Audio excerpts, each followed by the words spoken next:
Tanggalin na po natin mga ito yung sanga.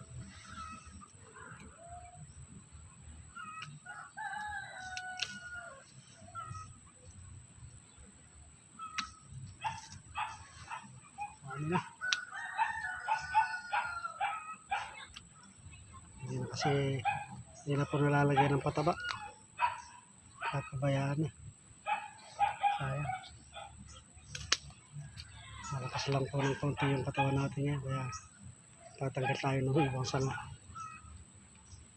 Ayan.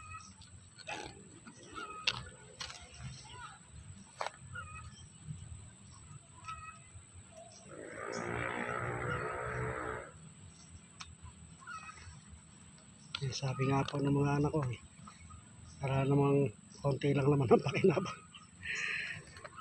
Baka daw ma-hospital pa ako.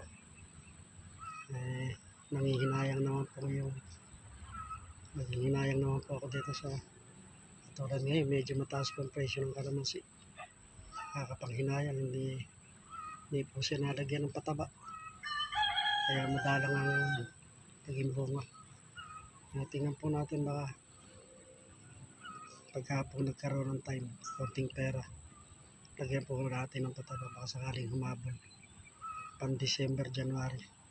Okay pa, salamat.